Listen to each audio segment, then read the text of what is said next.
It's Friday, everyone. I'm feeling good. I'm feeling jovial. So, and it's nice out today. So that's probably contributing to the reason why, it's so refreshing today. So let's take a look at some comments real quick.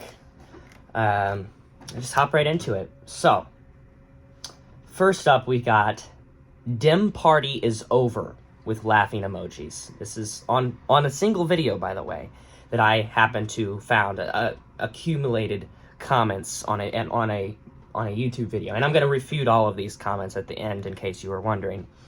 And then we've got "Not even close. The Democrat Party is finished." So they can't even use the proper phrase, the terminology. It's not the Democrat Party, it's the Democratic Party.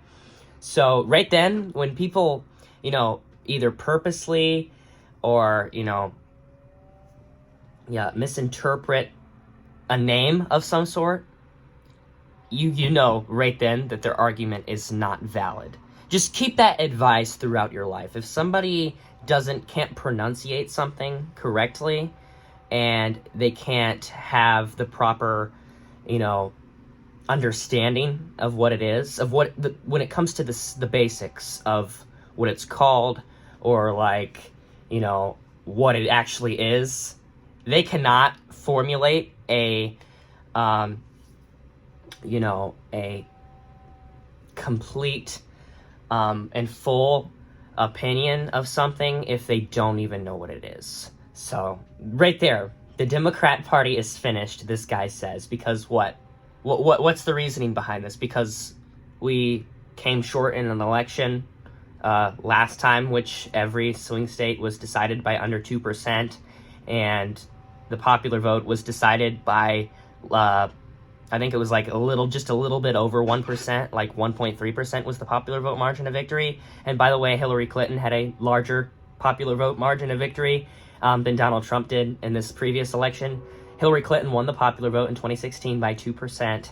Donald Trump won the popular vote last time by 1%. So this is not any sort of, mandate is what they're calling it. This is not a mandate, especially with all the voter rolls that have been purged at the very last second. So I wonder how the election would have turned if people were actually able to vote and, exercise that ability to their full privilege and ability. But they weren't, unfortunately. My cousin got knocked off the voting block, my step-cousin. And if it weren't for my grandma, who fosters him, who are not fosters, but who has custody of him, her and my great-grandpa, my step-great-grandpa, because he's disabled. So if it weren't for her checking his voter registration status, he would have been not able to vote in the previous election because Ohio kicked him off the ballot.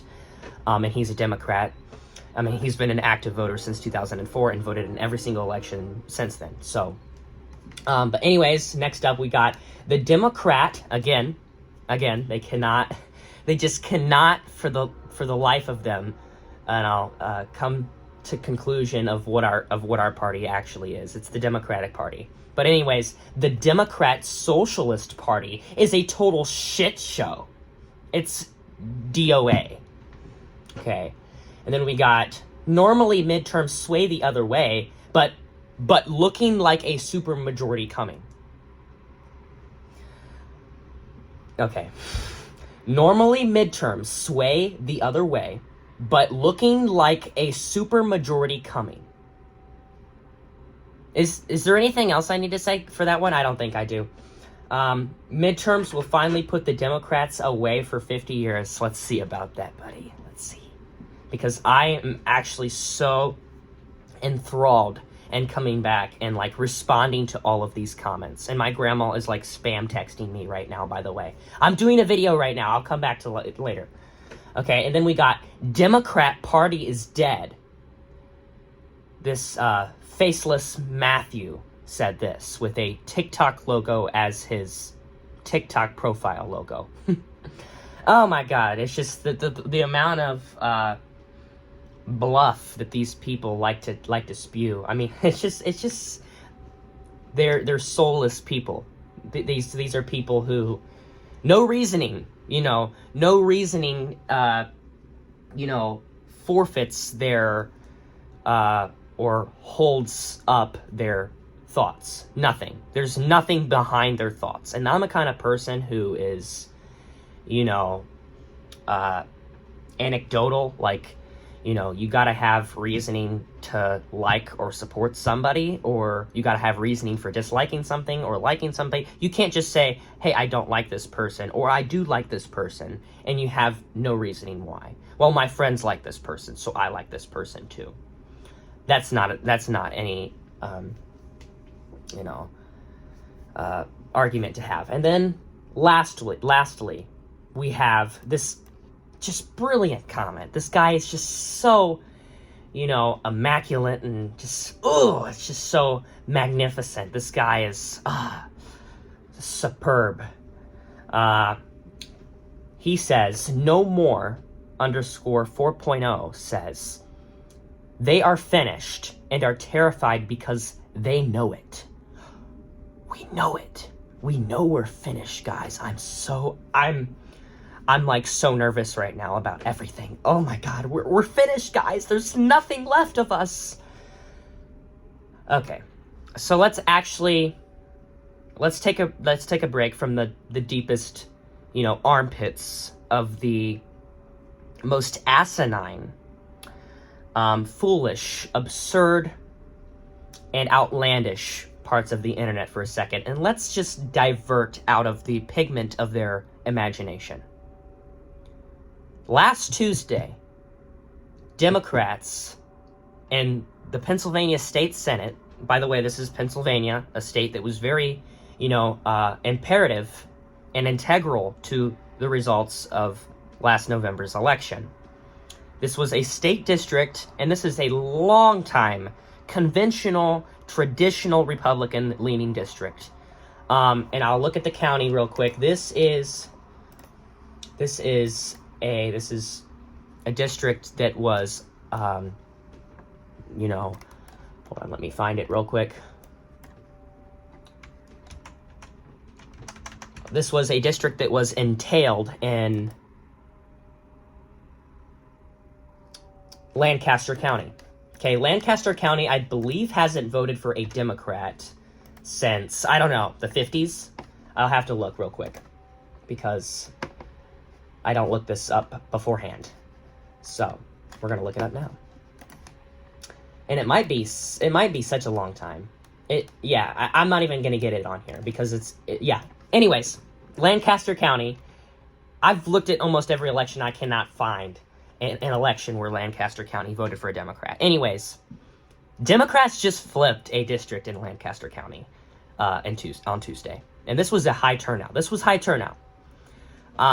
was, appreciated turnout for a special election. If in case you don't know what a special election is a spontaneous, improvised election, if you will, that happens usually because somebody that previously held that seat is either vacant because they left to join administration, like a cabinet or of some sort, or they have passed away while in office serving their people. And Democrats picked this up. This was a 15-point Trump district. A 15-point Trump district. And to truly grasp and, interpret and visualize this, I want to put this in perspective as states. Okay, so we'll go to the 2024 presidential election. Okay, and we'll look at the map. Okay, so we're going to find a state that voted for Donald Trump by 15 points. Okay, let's see here. 15 points. This is a bigger margin than what Donald Trump won Texas and Florida by. Texas and Florida went to Donald Trump in the last election by less than 14 points. So in this case, this would, translate to make it, understandable for people. if we accurately, let's just say we shift all the states 15 points of the 2024 presidential election and put it based on the results of Tuesday's state Senate special election in Pennsylvania. This is what the map would look like. I'm going to put it up here on the screen. I will show you what this would look like. We see Ohio voting for Harris by 3.8%. 3.8% of a Harris victory in Ohio.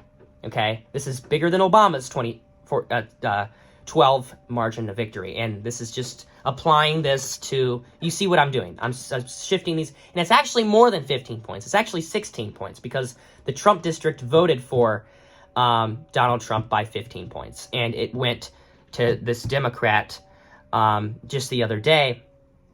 I'll have to look up his name because I don't remember his name. But he won this district by about 1%. So this was a 16-point shift to the left in just, 4 months since Donald Trump. Because people are clearly dissatisfied and discontent with this administration. And I'll get to a couple reasons why before this video gets too,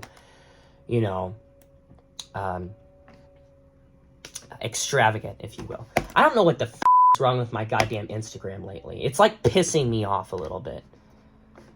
But yeah, Instagram. Pieces of shit.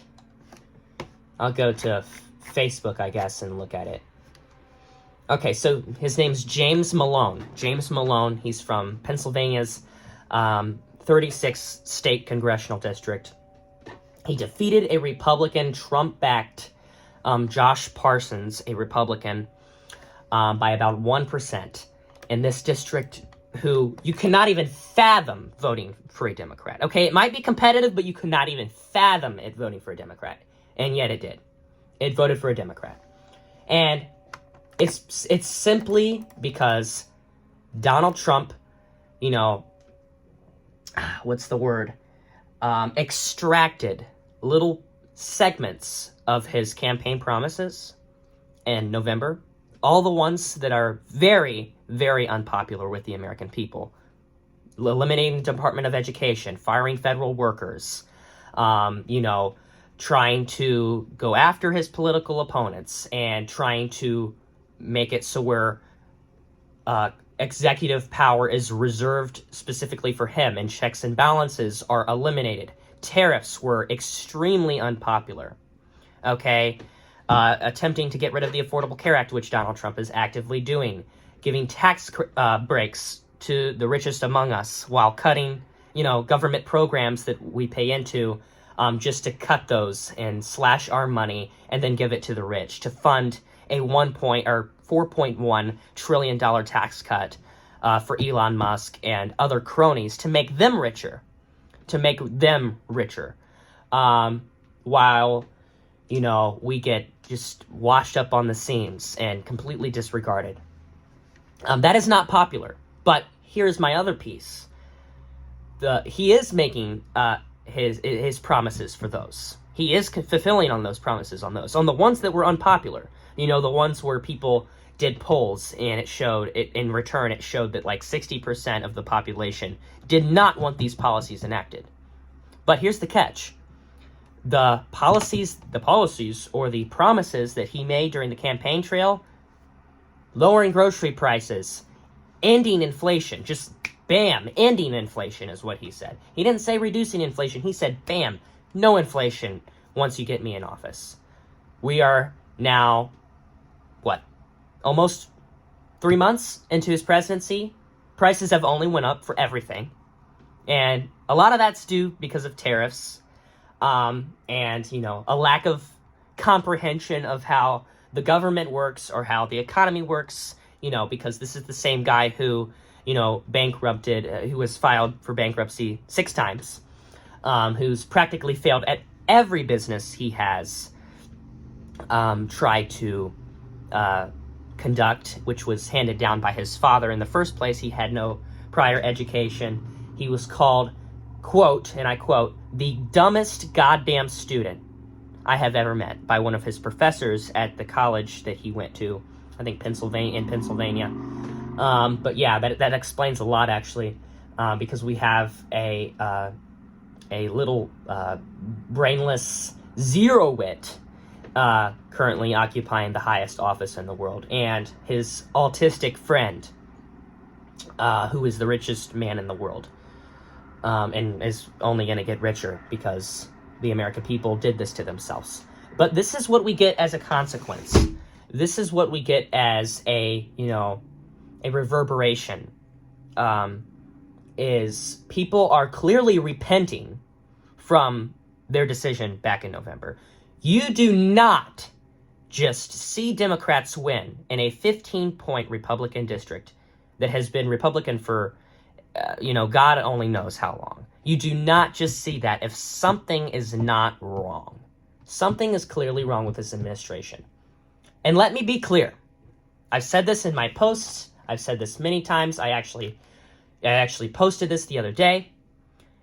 But let me be as, visibly understandable and perceptible as I can. The Democratic Party is alive, healthy, and stronger than it ever has before. Ever. And it will stay that way. We will have bad times, but we accept those bad times. We get over those bad times. We cope with those bad times, and we endure on those bad times. We learn from our mistakes. We try to make an attempt to improve. We do our best to communicate with our constituents, which is why we are seeing town halls that are being vacated by MAGA Republicans, people who are, allowing this to happen. They are abandoning their voters, which they held these, routine, town halls. They are not doing that anymore, and that is being filled in by Democrats. Democrats are coming to Republican districts. And this isn't because it's politically expedient for them. If we look at Bernie Sanders is not going to run for president ever again. And not in 2028. And honestly, I will put it down on the table. AOC is not going to run for president in 2028. She might in the future, beyond then, but she's not going to run for president in 2028. So they do not have to do this. If you see what's going on with Bernie Sanders and the movement of progressives coming together, and not even all progressives, people who are, in the Democratic Party, coming together and going to these districts, these areas that they have no chance of winning. No chance of winning. I'm talking 70% of voters voted for Trump in some of these districts. 60% of voters. People are Bernie Sanders, AOC, for example. They went to Iowa. They went to Nebraska. Okay, they're going to rural Michigan. I don't know if they're coming to Ohio, but I'm assuming they're coming to Ohio. They've went to rural, middle of nowhere, Wisconsin. I believe they went to North Dakota. They've went to Colorado. Blue, purple, deep, deep, deep red areas. They've all been through. They don't discriminate when it comes to their people because they represent their people, all of their people. And it's showing, just for that example, it is showing that they care enough about their constituents and about the people that they represent if they are going out of their way to make sure that they are heard, to make sure to create a coalition and to rebuild trust from the American people, from our party, to ensure that if we had it our way, this would not be happening. What is going on would not be happening. Federal workers would not be laid off. People would not be losing their jobs. Programs that help people literally survive would not be eliminated right now. Okay? What's another one? Medicaid would still have the ability to negotiate under Biden's Inflation Reduction Act. Insulin prices would still have the cap. It would not have been rescinded like it has been under Donald Trump, where some people who previously, at the last month, right before Trump's presidency, were paying a maximum of $35 a month for their insulin, for their vial. Some of which are now paying up to $500 a month for insulin. And This is this is an anecdote. This is they need this to survive. They cannot go without their insulin because they will die without their insulin. And people have died because they do not have the sufficient amount of insulin that they need in their body. But anything to hurt the middle class, to go out of their way to hurt the middle class, to boost Tesla and to boost these big space programs, and to produce Elon Musk, to help his stock, to help his company, help Tesla, all of them, to help line their pockets. And we are fighting back because the American people are clearly not happy with this administration. Our party is learning from the past. Our party is healing from the past. That's why we're liberals. Okay, people seem to forget what liberal means. But liberal means you are able to be receptive and adapt, willingly, and open-mindedness for change. You're willing to adapt to change. You're willing to, change your scheme and change your approach in certain things, regardless if it may not be comfortable at times. But we are the party that is willing to accept new ideas, that is willing to go out of our way to make sure that we boost inclusiveness and, making sure that everybody feels a part of this great American journey like it should be, which is, again, why Bernie Sanders and AOC and other Democrats are visiting Republican areas that they have no chance of winning. Frankly, I'm just going to say that they have no chance of winning. And I'm not talking 15-point districts like this district. I'm talking 30-plus districts. And it might be possible, but I don't think we're going to win a 30-plus district. But this is very reviving news. This is very rejuvenating and recouping news for our party, for the future of our country, and for that reassurance that we still have a chance. That these people, these degenerate scumbags, are very wrong. They're very wrong. And this comes all the time. We will come back to this in 2 years, this little fiasco. Democratic Party is over, Dem Party is over, the Democrat Party is finished, or, normally midterms sway the other way, but looking like a supermajority coming. Okay, we're going to come back to this. And I'm not being complacent because we still might lose the midterms. But this is clearly a response. This is the backlash that is coming from this administration and what is going on in our country. Because not only is our reputation abroad hurt, Canada just said the other day that we are not the ally that we once were to them. We are losing our allies. Donald Trump is tarnishing our reputation abroad and internationally. And people seem to be understanding that. They seem to be saying, hey, my 401k, my economic status is not all of a sudden just, revived. It is not all of a sudden just fixed and all of my problems are gone like I thought they would be when I voted for Donald Trump. And I'm saying this in a different person's, perspective. But I've been trying to warn us all along, and us over here on the, Kamala side are just sitting back like, yep, this is just how it is, I guess, because this is literally exactly what we said was going to happen, and it's happening. But to close, if I may quote Kamala Harris real quick during her concession speech, this rings true like almost everything she said during the campaign trail, that Donald Trump would give Russia Ukraine, that he would hurt the economy, that he wouldn't fulfill on his promises, that he would try to eliminate the Department of Education, that he would try to strip away Americans of their health care, that he would rescind and repeal these policies that were, put into place to help combat climate change and work with other countries to prevent disease. Kamala Harris said all of these things verbally to the American people. But if I can quote her real quick, and before I quote this, I want to say, have a good weekend.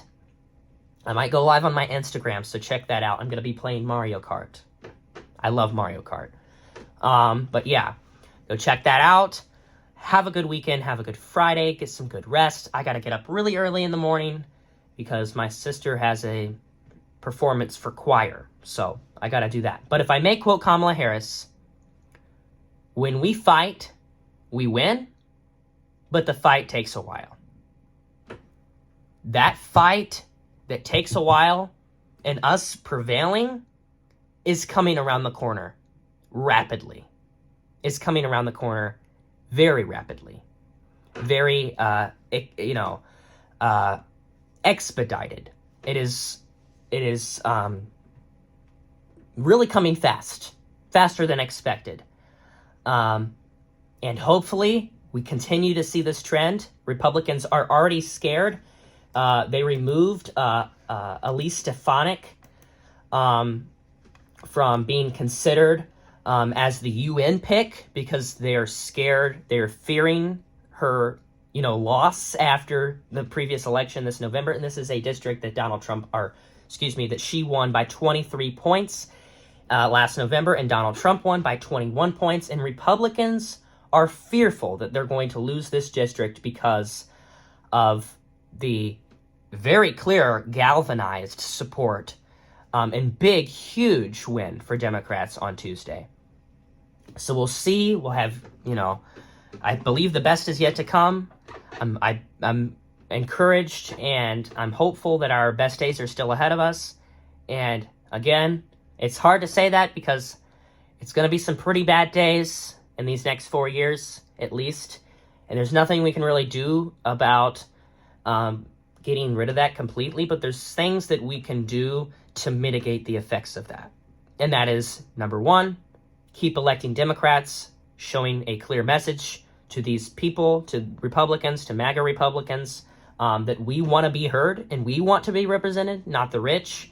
And taking back the Senate, taking back the House, and eventually taking back the presidency, and an honorable mention, voting for Amy Acton for a governor of Ohio. That seems like a stretch, and I still think it is. But we have some major opportunities to pick up some seats in the governor's races and hold on to some critical seats in these gubernatorial elections next year in 2026. And we have a very important race in Virginia, a governor's race in Virginia this November, where the presumptive nominee, it's not official yet, but the presumptive Democratic nominee is Abigail Spanberger, and she's running, assumedly, against Republican Winsome Sears, and I'm hoping we can get Abigail Spanberger elected as the next governor of Virginia. So we got a lot of work to do. We just got to take things slow at a time. We got to have patience. We got to have resistance. We got to have resilience. And we got to have boldness and toughness. And we've got to have positivity. We've got to be hopeful. And we've got to see the best in almost everything. Little things like this, a little tiny district, state Senate district, one single state Senate district makes all the difference. It really does. And this is a spark of hope, a spark of unity, and a spark of enlightening hope. So thank you guys for watching this video, and goodbye.